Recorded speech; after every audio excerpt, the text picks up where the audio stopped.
From Tokyo, Japan and New Plymouth, New Zealand, this is Down to Business English with your hosts, Skip Montreux and Samantha Vega.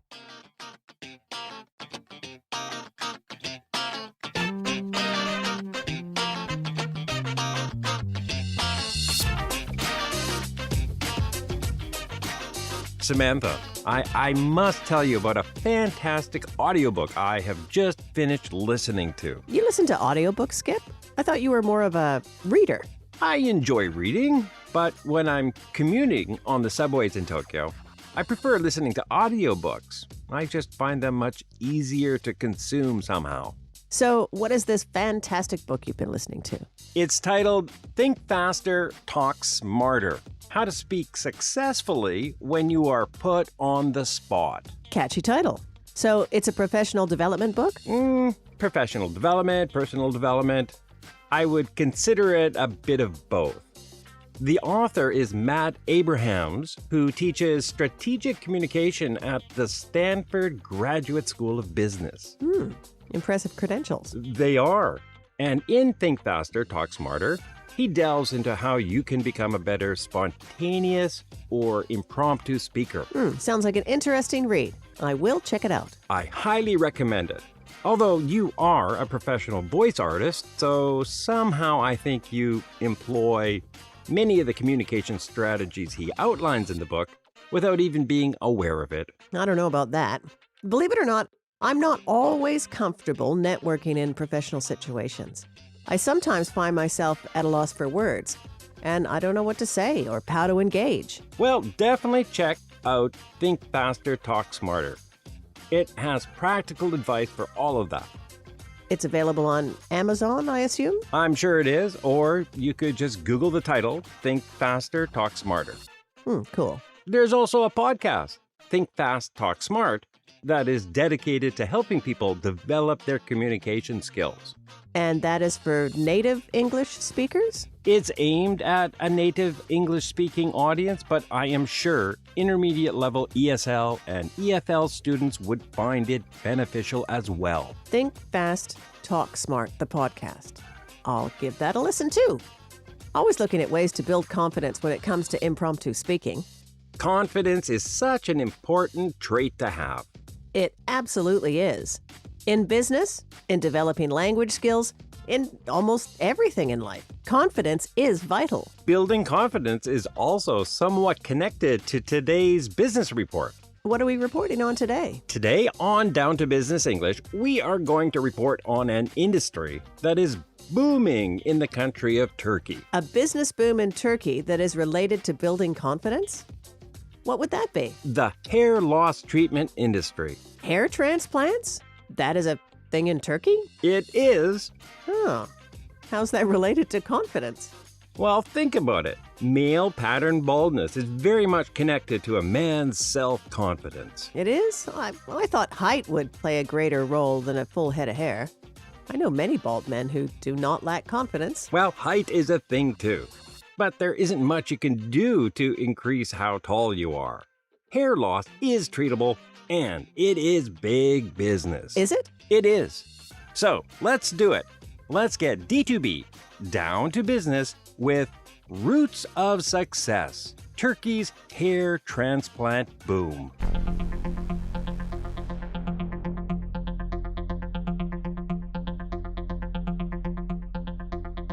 Hair loss treatments. This is a little different from the business topics we usually cover on Down to Business English. Perhaps it is on the surface, but if you dig a little deeper, the hair loss treatment industry is not any different from other B2C business models. I suppose not. You have a product that offers a clear solution to a problem many people have.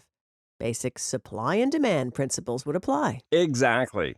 And hair loss affects millions of people globally. I've never really thought about the scale of baldness. How prevalent is it? I couldn't really find one global statistic, but the number must be in the tens of millions. I can say that on average, roughly 40% of men in the US and Europe experience some degree of hair loss. From a business perspective, that is quite a large base of potential customers seeking a solution to restore their hair. That is absolutely true. The hair transplant industry has done nothing but grow in recent years. Excuse the pun. That's a pretty corny pun. So, what is contributing to this growth? There are several contributing factors. One factor is, apparently, male pattern baldness is becoming more widespread and affecting more and more younger people, especially young men in their 20s. Really? There's evidence for that? It is mostly anecdotal, but there have been some small studies that report increased stress levels, lifestyle changes, and genetic predispositions are contributing to an increase of baldness in men compared to a generation earlier. That's interesting. Another reason behind the growth of this industry is the stigma attached to hair transplants is quickly disappearing. I guess that historically, one of the biggest hurdles preventing a person from getting a hair transplant was the social stigma associated with it. I remember when I was in high school, I had a chemistry teacher who was completely bald.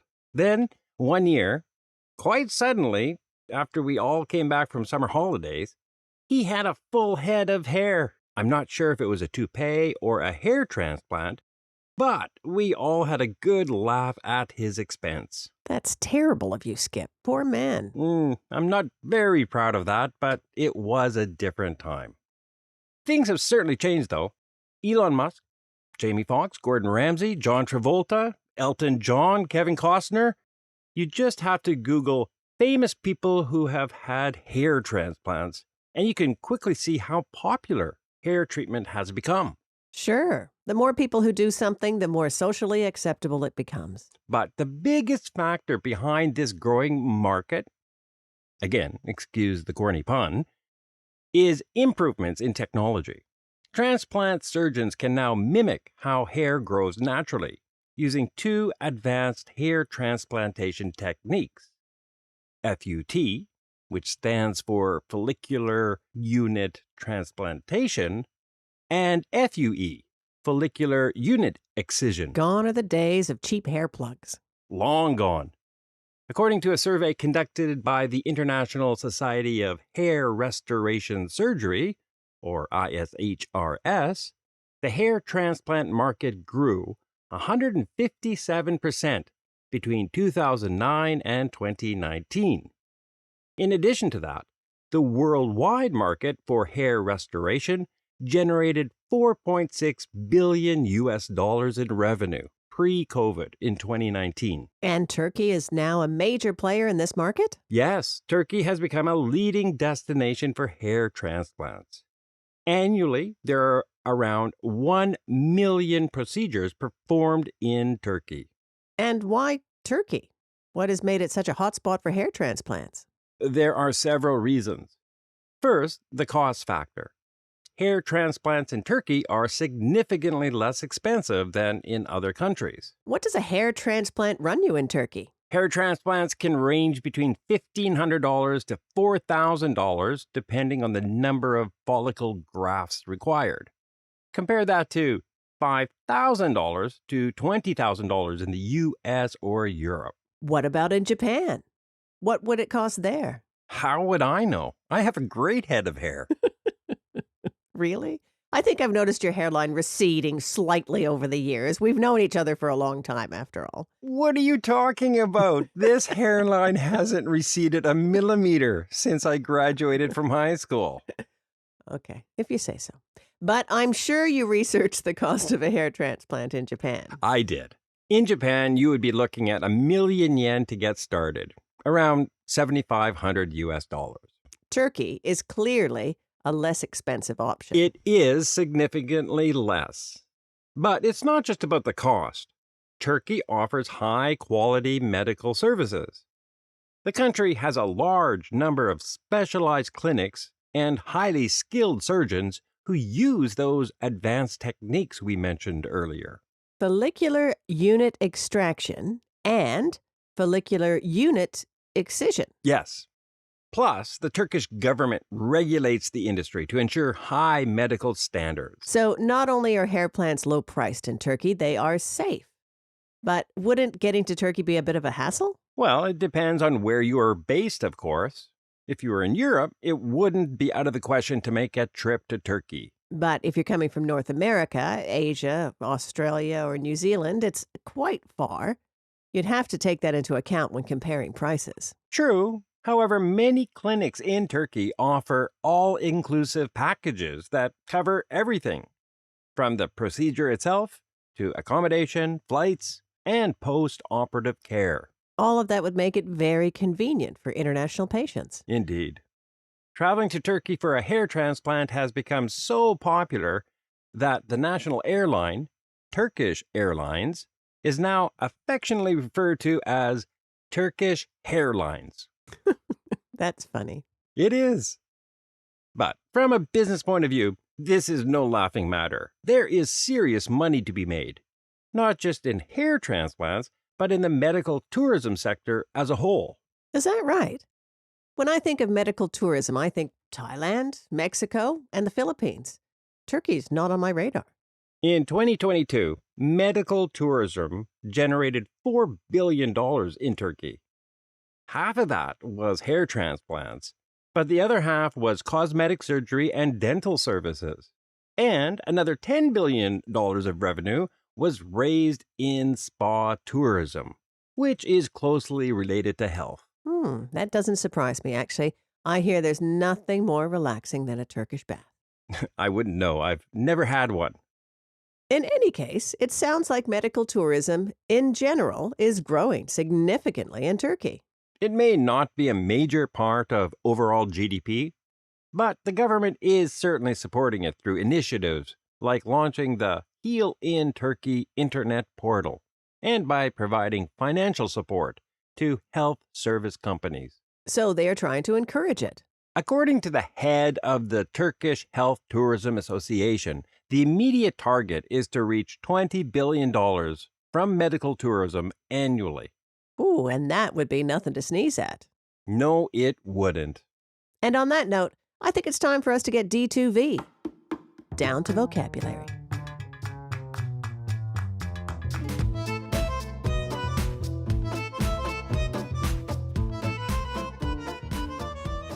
First up on Down to Vocabulary today is the phrase, the root of something. Great choice. That phrase is in the title of today's episode. Roots of Success, Turkey's hair transplant boom. That's why I chose it. When you talk about the root of something, you're referring to the fundamental cause or basis of a situation or problem. So by titling the episode Roots of Success, we are saying the episode is about the causes or the basis of Turkey's hair transplant industry's success. Our title is also a play on words. We're not just talking about the success of Turkey's hair transplant industry, we are also talking about hair roots. It's kind of a double meaning. Exactly. And you can use this phrase in many business contexts. You might say, the root of our company's success lies in our commitment to innovation. A perfect business example.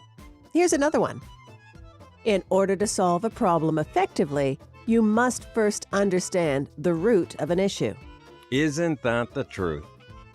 The next word on D2V today is the phrase, to be put on the spot.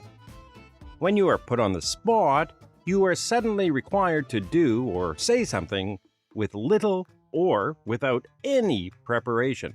Like when you have to answer an unexpected question from a colleague or your boss in a meeting. I hate it when that happens.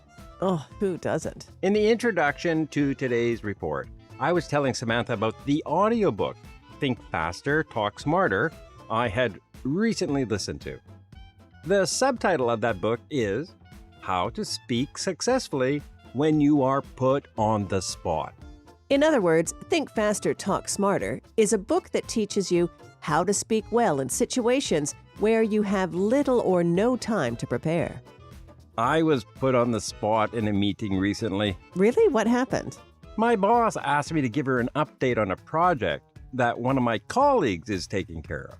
Why was she asking you to give her a report if it isn't your responsibility? Well, my colleague is out sick, and my boss thought I was up to speed on his workload. Anyway, I didn't have the information she was looking for, so I told her I would get back to her. That sounds more like you were put in a tough spot. Not really. It happens all the time in my office. Our next word for D2V today is the noun pun. A pun is a type of wordplay that takes advantage of words that have multiple meanings for a humorous effect. We have already pointed out the double meaning of the title of today's episode, Roots of Success. That would be an example of a pun. Yes, it would. And later in the episode, Skip made another pun when he said the hair transplant industry had done nothing but grow. On one hand, the industry has grown, but on the other hand, hair also grows. The verb grow fits both the industry and hair. When you make a pun, it is common to say, excuse the pun. It communicates that you are aware that you are making one. Puns can be tricky, but they are often used in marketing to catch attention. For example, a bookstore might use the pun, "Our prices are bound to make you smile," playing on the double meaning of the verb bound. Right, bound as in tying something together, like the pages of a book, and bound as in extremely likely to happen. Yeah, that's a nice marketing pun. Puns can make your communication more engaging and more memorable. Our final item for D2V today is the verb to recede. When something recedes, it moves back or diminishes in strength. At one point in our report, Samantha made the comment that she has noticed my hairline receding slightly in the time she has known me. To which Skip quickly responded that his hairline hasn't receded even a millimeter. In other words, Samantha thinks my hairline has slowly moved back in the 20-plus years she has known me, and I think my hairline is in the same place it was when I was a high school student. Which is hard to believe. I have photographic evidence if you'd like to see it. Someone is in denial. Anyway, in a broader business context, you might say, as the recession hit the economy, consumer confidence receded. A real-world example would be how Tesla's share of the electric vehicle market is receding as they start to face more competition from other EV automakers such as BYD, Ford, and General Motors. Would you like to help D2B reach more people wanting to improve their business English skills? Be sure to follow D2B on Apple Podcasts, Google Podcasts, Spotify, or any place podcasts are found. While you are there, leave a rating and a review and tell everyone how much you enjoy the show.